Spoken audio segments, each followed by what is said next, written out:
Boa noite a todos. Agradecer o convite da casa, por estarmos aqui mais uma vez.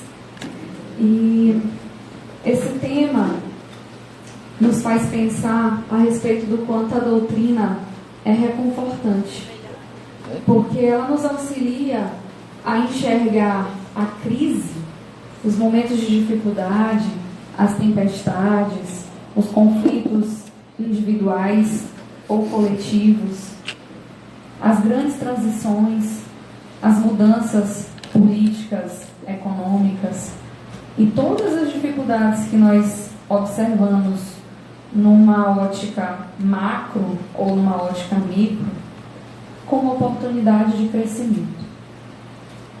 Então não tem tom mais reconfortador do que olhar para um momento de caos, para um momento onde tudo parece fora do lugar e onde a gente olha para aquela situação e se pergunta: meu Deus, o que eu faço? E saber que ali é um convite de Deus. Ali Deus está convocando cada um de nós para o crescimento. Então essa é a nossa doutrina, que nos ensina a ver os momentos de dificuldade, os momentos de dores, como uma oportunidade de aprendizado, de crescimento, de evolução.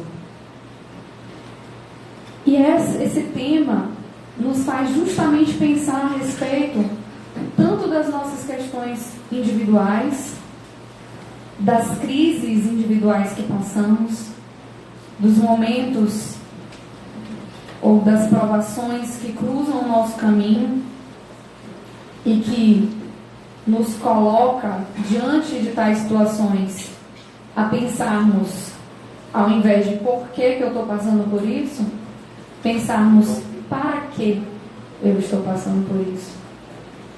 Então, a partir do momento que a gente olha para essas situações, para os momentos mais difíceis que estamos enfrentando, e tentamos encontrar uma finalidade naquele momento de dor, a gente muda a nossa postura diante dos momentos difíceis que cruzam o nosso caminho, diante das situações difíceis e caóticas que cruzam o nosso caminho. Por um outro ângulo, a gente pensa na transição planetária. Na obra Manuel Filomeno de Miranda, ele vem nos esclarecer que muito do que nós estamos passando e dessas situações tão difíceis é natural dentro de um processo de transição e que vai piorar para melhorar. Então é o que a gente precisa realmente pensar sobre as nossas crises, sobre as nossas tempestades. Vai piorar para melhorar. Vai piorar para melhorar. Se a gente pensar isso quando está muito ruim, quando está difícil, só nos resta uma perspectiva: vai melhorar, porque esse pior já está, né? Então a doutrina ela nos ensina a enxergar dessa forma, a pensar que ali, naquela instabilidade, que nós iremos renovar as nossas habilidades para lidar com aquela situação, sair da nossa zona de conforto, porque, como diz o ditado, que tempo bom nunca fez bom marinheiro, né? Então precisa de fato as coisas saírem um pouco do lugar para que a gente desenvolva habilidades, para que a gente desenvolva novos comportamentos, novas formas de pensar, para lidar com aquela situação que nos tira do eixo. E a partir dali, desenvolver um novo eixo muito mais fortalecido. E o que faz com que a gente sofra tanto diante dessas dificuldades? Na maior parte do tempo, apego. Apego é o que faz com que nós soframos tanto. Porque, como havia dito, a gente está ali numa zona de conforto, dentro de hábitos, de costumes, dentro de um automatismo que para a gente está estável, está tudo bem. Então, quando nós precisamos ingressar numa mudança, requer que a gente deixe velhos hábitos para trás. Mas nós somos muito apegados. Estava tão bom ali com aquele hábito, com aquele costume, tudo já automatizado, não é mesmo? Então, sair desse automatismo e entrar num novo padrão de comportamentos, de pensamentos, requer muito esforço. E requer também o desapego. Deixar para trás esses hábitos, deixar para trás os padrões viciosos. E quase sempre, para a gente entrar nesse processo de mudança, é um pé lá e um pé cá. A gente regride um pouquinho, depois consegue ter comportamentos mais evoluídos, mais adequados, vamos dizer assim. Tal qual uma criança. Vocês já viram uma criança quando ela está deixando aquela fase de ser bebezinho para entrar numa fase que a gente até estimula, você já é uma mocinha, você já é um rapazinho, e acontece alguma coisa no contexto, essa criança regride, ela volta a falar como um bebê, a ter uma fala infantilizada novamente, porque quando qualquer coisa lhe parece ameaçador, ela quer voltar para o padrão antigo, onde parecia mais seguro, onde ela estava mais segura dentro de comportamentos que já eram hábitos. Então assim é a gente também. A gente precisa de muito esforço para entrar num padrão novo. E qualquer coisinha faz a gente voltar para o padrão antigo. E esse apego, essa resistência à mudança, faz com que a gente sofra. Faz com que nos doa, nos enxergar nesse processo que por vezes será doloroso, e sempre será difícil. E nesse contexto a gente pensa que tudo isso, todas essas crises coletivas ou individuais, elas são um convite real para o crescimento, para o aprendizado. E essa palestra ela se inspira num texto de Emmanuel, que está na obra Vinha de Luz, que tem esse título, Crise, Oportunidade de Crescimento. E esse texto do Emmanuel é inspirado num trecho do Evangelho que nós iremos ler juntos agora. Deixa eu ver que eu não estou conseguindo passar. Deve estar desligado, Maria. Liga do lado. Botãozinho do lado.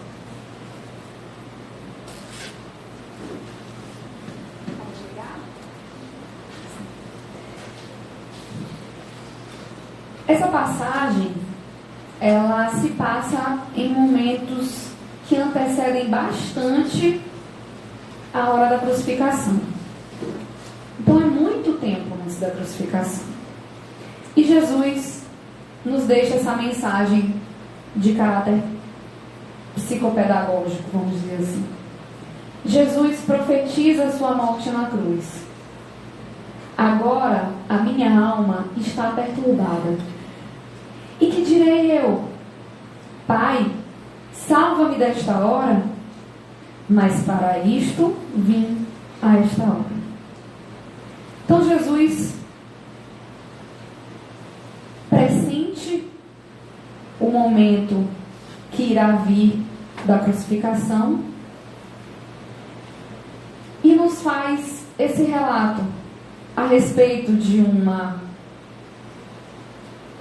pressentimento, de uma sensação a respeito do sofrimento que virá e desse conflito que com certeza não era um conflito de Jesus. Era um retrato de um conflito nosso. Porque assim Jesus fazia em suas parábolas, em suas palavras, em seus ensinamentos, para que nós pudéssemos nos ver nele, porque ele é o nosso guia e modelo.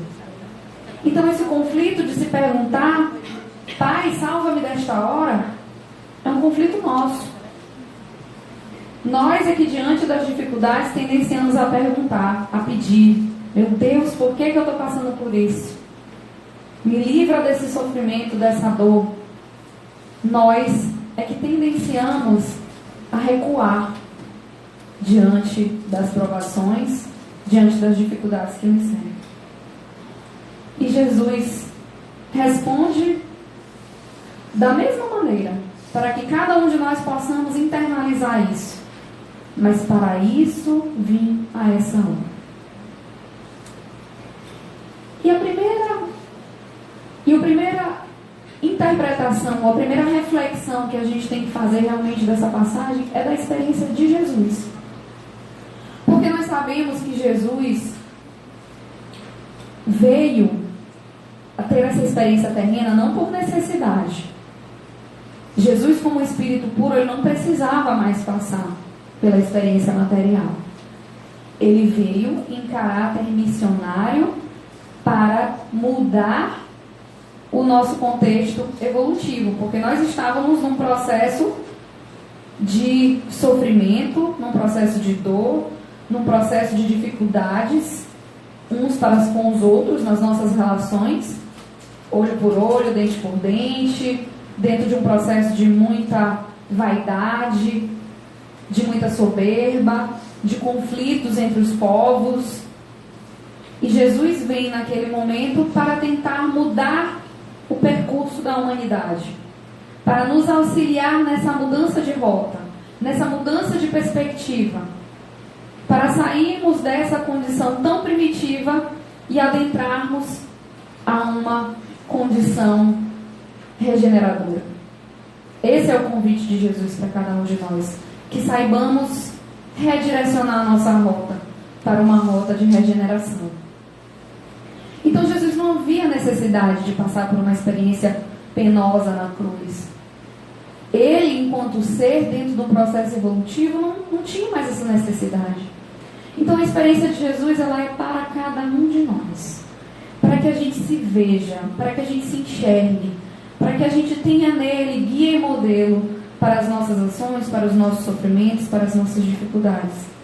Então o sofrimento de Jesus na cruz não foi por necessidade, foi por amor, como a gente diz. Então, assim, de nós entendermos que naquele momento, quando Jesus diz: nesta hora a minha alma está perturbada, Jesus reconhece a gravidade do momento, da hora aflitiva, da experiência no madeiro, mas na verdade ali naquele momento ele legitima a dor de cada um de nós. Porque ele reconhece que teremos dores, que teremos sofrimento. Então olha que presença amorosa, quando ele reconhece a hora dele como uma hora aflitiva. Na verdade, ele está endossando as aflições que nós iremos passar, para que a gente se reconheça naquele momento. Assim como para ele aquilo tem uma simbologia, tem um significado de um momento aflitivo, assim também para cada um de nós teremos experiências mil que serão aflitivas, que serão dolorosas. E Jesus nos diz: no mundo hei de ter aflições, mas tem de bom ânimo. Então ele não diz que a nossa dor é insignificante ou que a nossa dor é irrelevante, não. Ele reconhece, ele acolhe a nossa dor, ele entende que a nossa dor é real, ele legitima a nossa dor.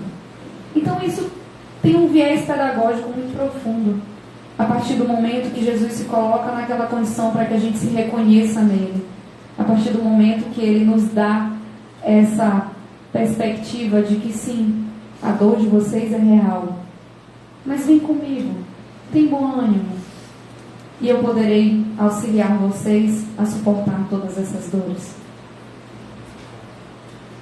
O testemunho de Jesus exemplifica a experiência que todas as vidas na Terra irão passar.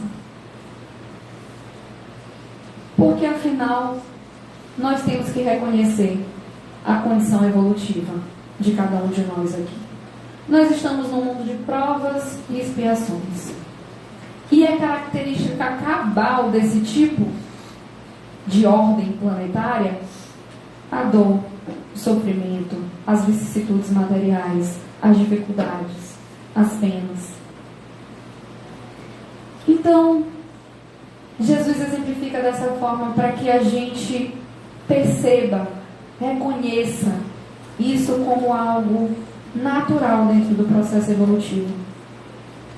Se ele estava passando por isso, nós precisaremos e iremos passar mais ainda, porque nós estamos compatíveis com essa necessidade de planeta de provas e expiações para o redirecionamento da nossa rota evolutiva.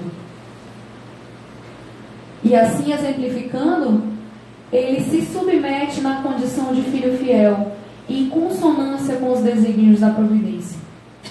Então, quando Jesus diz, para isto vinha esta hora, ele demonstra para cada um de nós que nós iremos, de fato, precisar passar por essas vicissitudes, por essas dificuldades.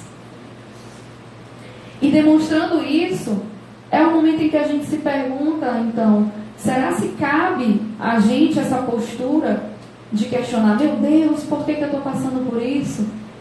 Será se esse tipo de questionamento não é uma maneira de insubmissão?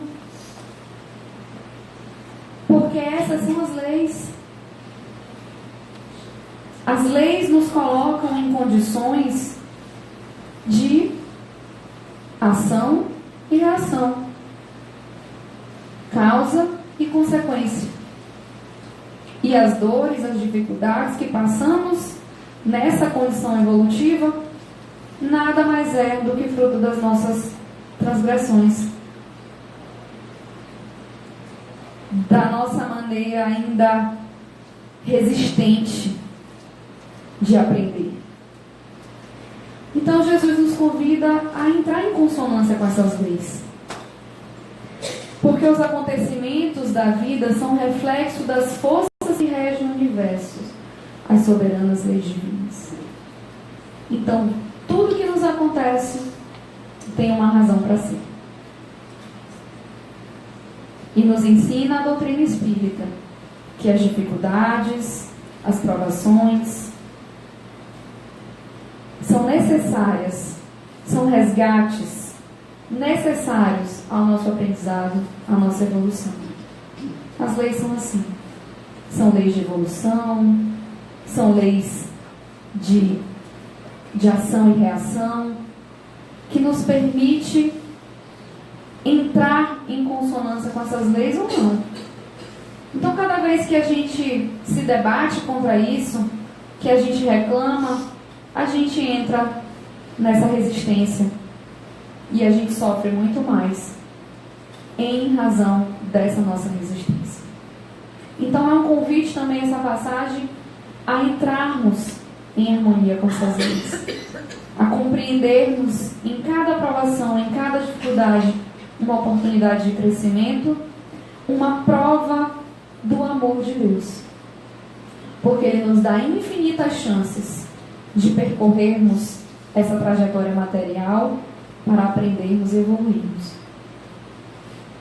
Então, enquanto estivermos resistentes, enquanto estivermos transgredindo essas leis, nós iremos sofrer, mas Deus irá nos dar novas oportunidades até que a gente comece a fluir em harmonia.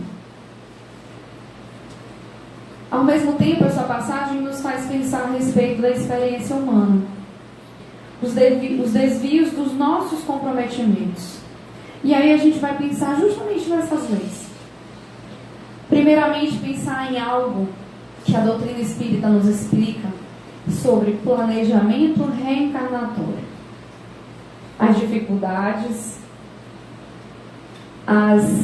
o gênero das provas que nós passamos são escolhidos muitas das vezes, principalmente se já tivermos um nível de consciência melhorzinho, que é a nossa condição atual, um nível de consciência melhor, um pouco mais conscientes das nossas falhas, um pouco mais habilitados de fazermos a nossa reflexão íntima e de poder sabermos exatamente no que ainda nos é razão de queda.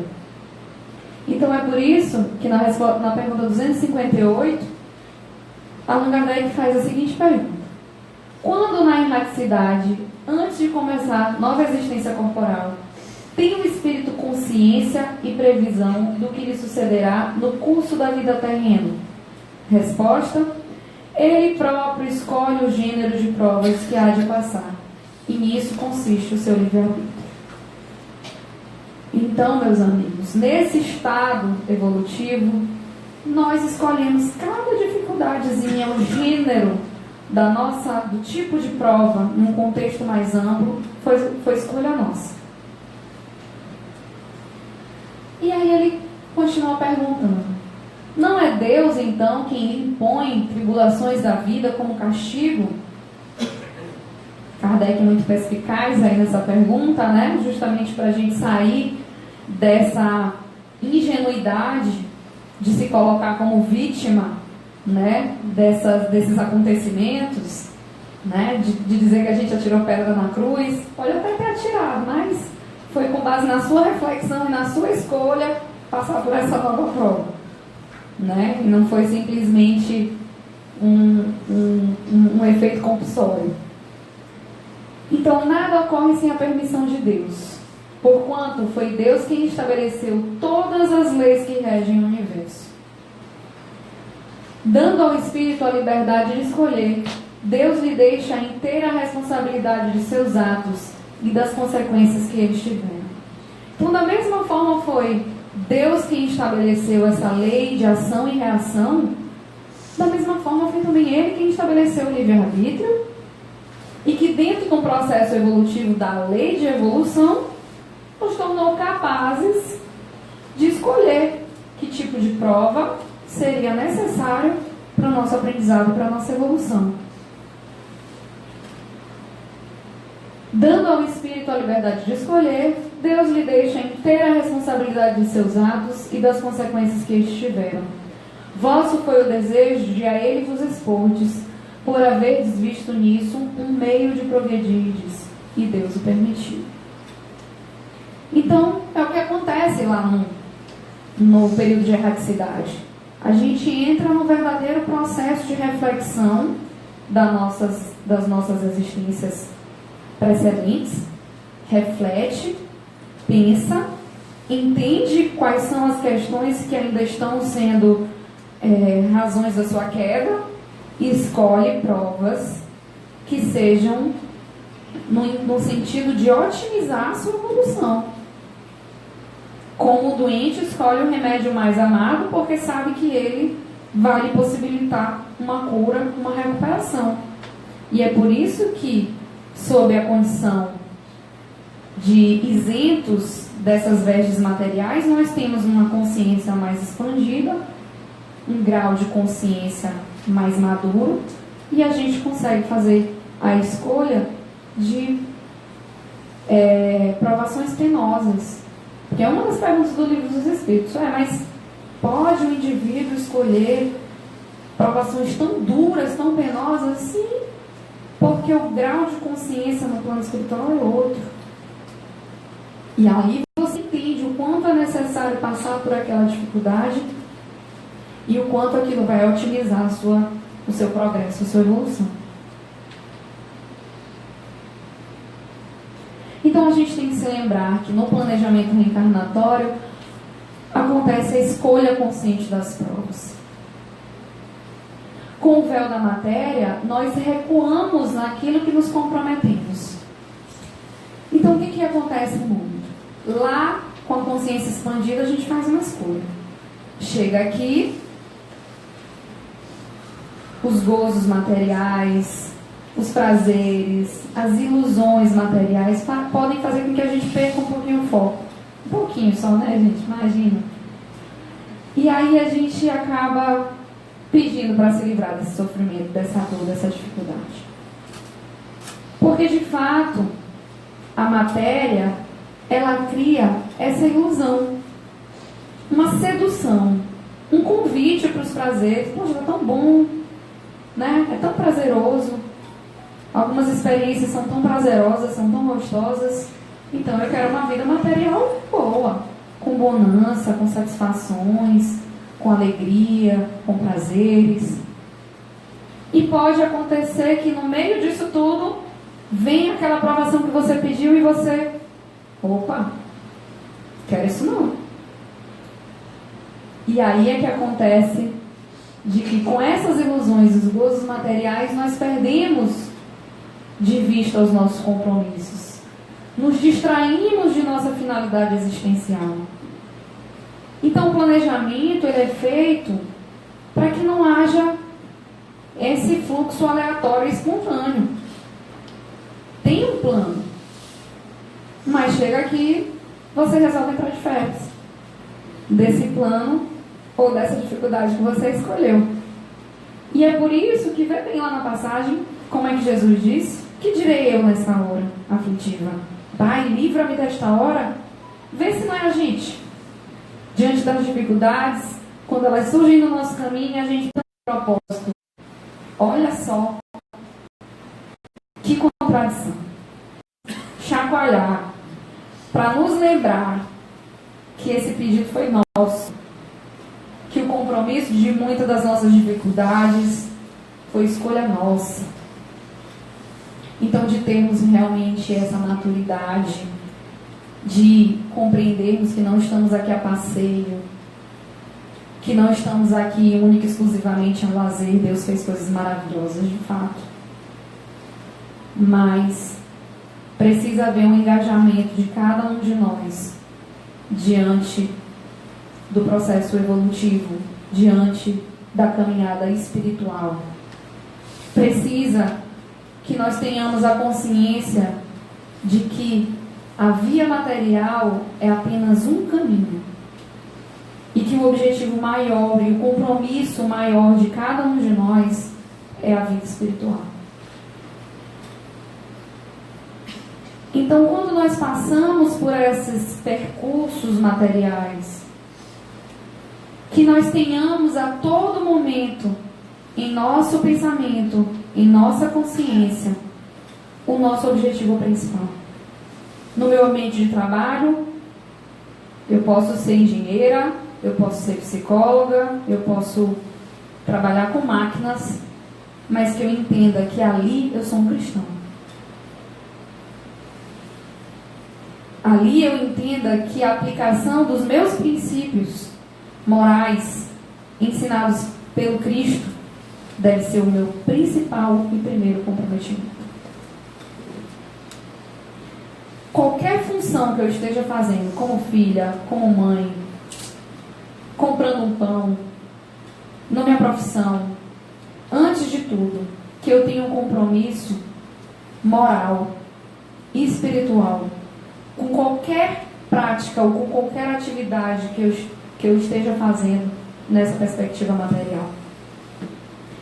Tudo, em todos os lugares, é um convite para o exercício do amor. É um convite do exercício para a nossa moralidade, para o nosso crescimento. Lei do progresso. Na questão 132. Qual o objetivo da encarnação dos espíritos? Deus lhe impõe a encarnação com o fim de fazê-los chegar à perfeição. Então, foi assim que Deus definiu. Nós iríamos passar por infinitas reencarnações, por infinitas existências, muitas, inúmeras, para que a gente progrida. Para uns é expiação, para outros missão. Vai depender o quê? Do nível evolutivo em que eles se encontram. Mas para alcançar essa perfeição, tem que sofrer todas as vicissitudes da existência corporal. Nisso é que está a expiação.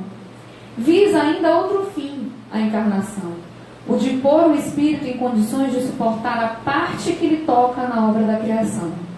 Para executá-la, é que em cada mundo toma o espírito um instrumento de harmonia com a matéria essencial desse mundo, a fim de aí cumprir, daquele ponto de vista, as ordens de Deus.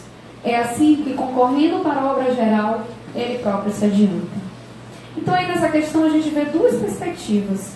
Uma perspectiva onde esse indivíduo ainda é primitivo e precisa expiar para amadurecer e precisa passar por todas as vicissitudes da existência corporal, por essas mudanças de dores, de sofrimento, nessas experiências de resgate do mal que fizemos, né, das injustiças que cometemos e que vamos precisar repetir essas experiências para que consigamos aprender de fato.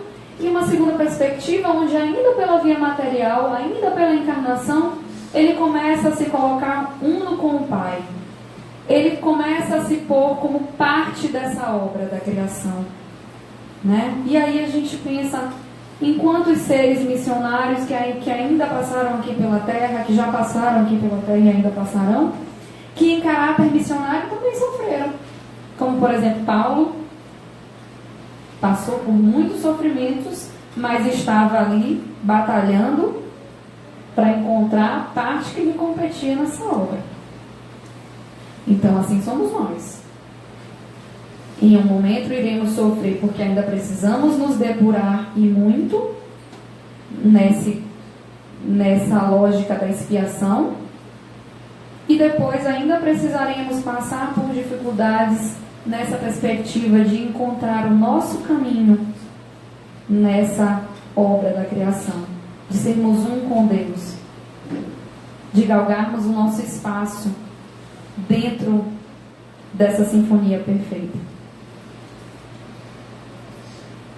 E a lei de ação e reação, que também é outra lei que rege esse entendimento de por que passamos por dificuldades, por que passamos por aflições. E é importante que a gente entenda. As aflições da vida são muitas vezes a consequência da imperfeição do espírito. Quando menos imperfeições, tanto menos tormentos. Aquele que não é invejoso, nem ciumento, nem avaro, nem ambicioso, não sofrerá as torturas que se originam desses defeitos. Isso para nós entendermos que de fato nós sofremos por uma resistência nossa, por um apego nosso. Nós nos apegamos tanto às nossas imperfeições, ao nosso modo de ser, que nós cristalizamos naquela condição. E a lei de progresso te convida a evoluir. Mas você fica ali resistente naqueles hábitos, naqueles costumes. E é por isso que as aflições da vida, ela traz como consequência alguma experiência que te faça aprender nisso. O avarento, ele vai ter uma experiência que faça com que ele tenha o aprendizado em relação à sua beleza. O ambicioso vai ter uma experiência aflitiva para que ele saia dessa condição de ambição. Então é por isso que dói. É por isso que é sofrido e é desconfortável. Porque nós estamos extremamente apegados àquela característica, àquele padrão, e vem uma experiência que tenta nos forçar a sair daquela condição. E aí é que começa todo o processo de dor e de sofrimento, aquele processo em que nós entramos nas queixas, na murmuração, no reclame. Mas nada mais é do que a bondade divina se refletindo numa experiência para que você saia daquela condição de equívoco, para que você saia daquela condição equivocada. Então, na obra Candeia de uma Noite Escura, do Herculano Pires, ele faz a seguinte reflexão. Quando eu penso na lei de ação e reação, me parece que nós iríamos tendenciar a repetir o mesmo padrão sempre. Porque se eu estou errando, se eu estou equivocado, e se esse meu equívoco gera uma consequência ruim, pode ser que essa consequência perpetue esse meu comportamento. E no desenrolar desse texto ele faz uma reflexão bem profunda a respeito disso, mas seguindo esse raciocínio, O Wagner Paixão, na obra O Caminho do Reino, tem um texto que chama O Princípio das Dores, onde ele fala que às vezes a gente tem a impressão desse efeito bumerangue, que é a imagem da lei de causa e efeito. Ou seja, aquilo que eu dou vai voltar para mim do mesmo jeito, com a mesma intensidade. Então, se eu dou um murro na parede, a força que eu emiti naquela parede, ela volta na mesma intensidade para a minha mão, e a mesma dor que eu gerei, eu recebo. Mas aí a gente se lembra que essa lei, essa lógica, ela faz parte da lei de Italião. Olho por olho, dente por dente.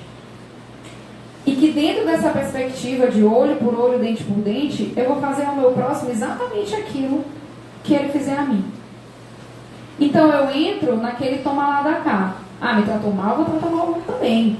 Não me deu boa noite, eu também não vou dar boa noite não. Tá pensando que eu sou besta? E a gente entra naquela lógica quando na verdade é o outro que está determinando que tipo de comportamento eu vou ter. Porque, vê bem, não tem nada mais fantoche, mais marionete do que isso, né? Se o outro me tratar mal, eu vou tratar mal. Se o outro não me der boa noite, eu não vou dar boa noite. Então você é o que? É reflexo, é o outro que determina o seu comportamento. Você é reflexo, você é uma extensão do outro. E ele traz a solução para isso, a resposta para isso. São as expressões de Jesus que apresentam as vivências morais para aqueles que desejam sair do circuito de elementar aprendizado. Que circuito de elementar aprendizado é esse, gente? A dor. Qual é a única maneira de sairmos desse circuito de elementar aprendizado? Amando. E o que Jesus veio nos dizer? Nos convidou a dar outra face, nos convidou a amar os nossos inimigos. Então Jesus estava nos dizendo: sai dessa lógica de lei de Italião. Para de devolver o mal com o mal. Silencia. Ama. Age em silêncio, age em oração. Esse é o convite para que a gente saia desse efeito bumerangue. Porque se a gente está recebendo ódio e dando ódio, a gente não vai sair nunca. A gente não vai sair nunca. Mas a partir do momento que a gente começa a silenciar, a orar pelos nossos inimigos, a compreender essa perspectiva de erro, que é tão natural quanto a nossa, de estar equivocado, de estar reticente no erro. É tão natural quanto o nosso primitivismo, quanto o nosso grau de evolução. E que se eu nesse momento tenho um pouquinho mais de consciência que ele, se eu tenho um pouquinho mais de entendimento, que eu saiba colocar isso em prática. Que eu comece a me doutrinar, a não revidar esse mal, a agir em silêncio através da oração. E aí sim, a mágica acontece. Aí sim a gente consegue sair desse circuito de elementar aprendizado e começa a adentrar na vivência que Jesus tanto quer para cada um de nós. A vivência do aprendizado e da evolução pelo amor, não pela dor. Quando ele nos disse que ele poderia nos aliviar, o significado dessa frase está nesse convite. De que nós possamos sair dessa repetição e adentrar numa nova esfera, numa nova atitude, numa nova postura dentro da nossa existência. E a maior inconformidade diante da dor deve se dar pela ação da lei de amor e caridade. Porque muitas das vezes, não sei se vocês já ouviram, mas algumas pessoas falam: nossa, parece que espírita faz apologia à dor, tem que sofrer, tem que aguentar os sofrimentos. E quando a gente compreende o caráter pedagógico da dor, se em algum momento isso nos incomoda, que esse incômodo possa ser transformado em ação no bem. Se me incomoda que o meu irmão está sofrendo, que eu possa estender a mão, que eu possa ajudar. E aí sim, isso é terapêutico não só para quem está sendo ajudado, como para você que está agindo no amor. Então a maior inconformidade diante da dor deve ser a ação no amor. Quando estivermos inconformados com essas dificuldades no mundo, com essas dores, esses sofrimentos, com as notícias no jornal, com tudo aquilo que se expressa no nosso panorama, no nosso contexto, vamos agir. Vamos começar a nos doar, a transformar essa realidade através das nossas ações. E para a gente ir caminhando, para o final da nossa reflexão, eu trouxe essa passagem porque ela reflete as dificuldades, os tormentos, as tempestades de cada um de nós, mas sobretudo porque um trecho específico dessa passagem me trazia um incômodo muito grande. Mas sabe aquele incômodo assim que você até esquece? E certa vez em reunião mediúnica veio uma explicação sobre essa passagem, né? Então a providência divina não erra de porta e nos deu a oportunidade de compreender esse aspecto especificamente.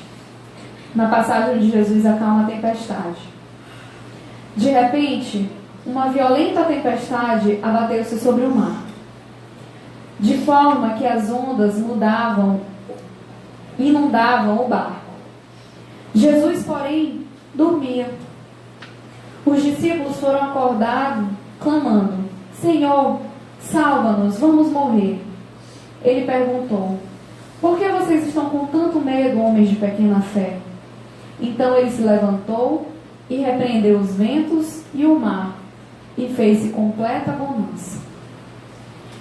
Então, numa primeira perspectiva, numa primeira interpretação, a gente entende essa passagem como um convite a termos calma, a termos fé, a termos resiliência diante das tempestades, diante das provações, a exercitarmos essa postura de paz, de calmaria, diante das tormentas, para que possamos, diante daquela situação, conseguir reverter, extrairmos o aprendizado e sairmos mais capacitados daquela experiência. Mas como havia dito a vocês, um pequeno detalhe nessa passagem me incomodava. Jesus dormia. E eu ficava intrigada, gente, Jesus dormia. Mas me soa como se tivesse que ter alguma pegadinha nisso aí, alguma coisa por detrás disso. Eu não compreendia, por que Jesus dormia, qual era a necessidade de Jesus dormir numa situação daquela. E a mensagem dentro da reunião mediúnica nos trouxe o seguinte esclarecimento. Em meio ao caos e às aflições, nós demoramos para despertar o Cristo que é em nós. Então a simbologia do Cristo dormindo naquela embarcação era porque a essência crística dormia para cada um daqueles apóstolos. O desespero tomou de conta porque os ensinamentos de Jesus não estavam vivos, não estavam despertos no íntimo daqueles apóstolos.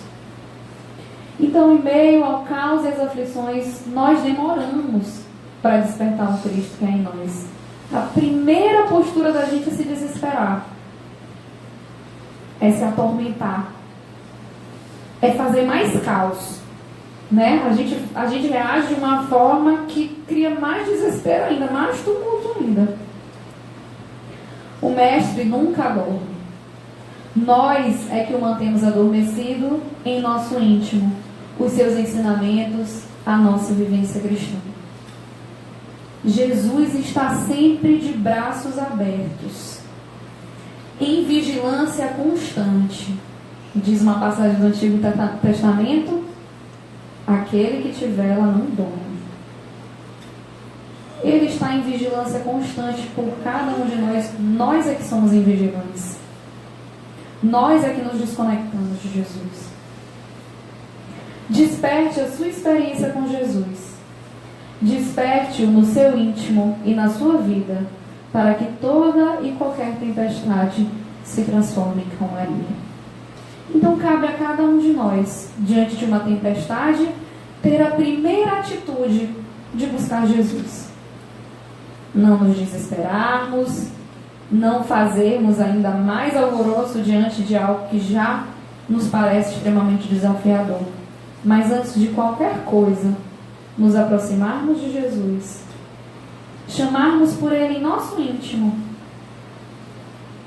fazer esse convite ao nosso irmão de fé, ao nosso guia espiritual, para que Ele nos acompanhe e nos dê o sustento naquele momento.